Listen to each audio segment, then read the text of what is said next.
Diego Garcia द्वीप, जो कि हिंद महासागर में स्थित है, उसे लेकर अमेरिका और ब्रिटेन के बीच कूटनीतिक विवाद बढ़ता ही जा रहा है। ब्रिटेन डिएगो गार्सिया द्वीप को वापस मॉरिशस को लौटाना चाहता है। ब्रिटेन के इस कदम पर अमेरिका ने चिंता व्यक्त की है। साथ ही साथ ये भारत के लिए भी बड़ी चिंता है।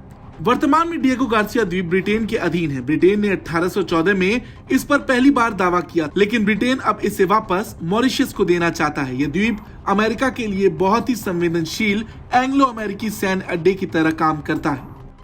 वहीं भारत के नजरिए से भी ये काफी चिंताजनक है। अमेरिका का मानना है कि कर्ज में डूबे मॉरिशस से यह द्वीप चीन लीज पर ले सकता है और वहां नौसैनिक अड्डा बना सकता है। इससे हिंद महासागर क्षेत्र में चीन का दबदबा और बढ़ जाएगा। अगर चीन डिएगो गार्सिया द्वीप को मॉरिशस से हासिल करने में सफल हो जाता है तो चीन अमेरिका के साथ साथ भारत के लिए भी चुनौती बन सकता है। अपनी विस्तारवाद नीति के तहत चीन पहले से ही स्ट्रिंग ऑफ पर्ल्स पॉलिसी की मदद से हिंद महासागर में पैठ बनाने की कोशिश कर रहा। डिएगो गार्सिया द्वीप पर कब्जे के बाद चीन अपनी स्ट्रिंग ऑफ पर्ल्स पॉलिसी को और मजबूती से पेश करेगा, जो कूटनीतिक तौर पर भारत के लिए झटका साबित हो सकता है। स्ट्रिंग ऑफ पर्ल्स पॉलिसी चीन की विस्तारवादी इरादों को लेकर एक भू राजनीतिक सिद्धांत है, जिसके बारे में कहा जाता है कि चीन ने इसे भारत की घेराबंदी करने के लिए तैयार किया है। इस प्रोजेक्ट के तहत चीन भारत के चारों ओर अपनी पहुंच सुनिश्चित करना चाहता है। यह प्रोजेक्ट चीन से लेकर सूडान पोर्ट तक हिंद महासागर में पड़ने वाले देशों में चीनी सैन्य और वाणिज्य सुविधाओं के नेटवर्क की ओर इंगित करता है।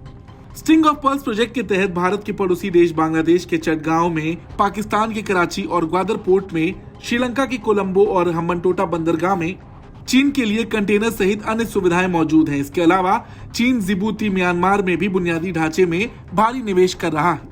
चीन की यह नीति भारत को चारों ओर से घेरने की कोशिश को दर्शाती है, जिसे स्ट्रिंग ऑफ पर्ल्स नीति कहा जाता है। वहीं अगर डिएगो गार्सिया के मामले को देखा जाए तो चागोस द्वीपों में से एक डिएगो गार्सिया पर सबसे पहले ब्रिटेन ने 1814 में दावा किया था। इस चागोस द्वीप समूह में लगभग 60 द्वीप हैं। ब्रिटेन इसे ब्रिटिश हिंद महासागर क्षेत्र के रूप में प्रशासित करता है। 1960 और 70 के दशक में ब्रिटेन ने इस द्वीप समूह से लगभग 2000 लोगों को बेदखल कर दिया था, ताकि अमेरिकी सेना डिएगो गार्सियो पर अपना सैन्य बेस बना सके।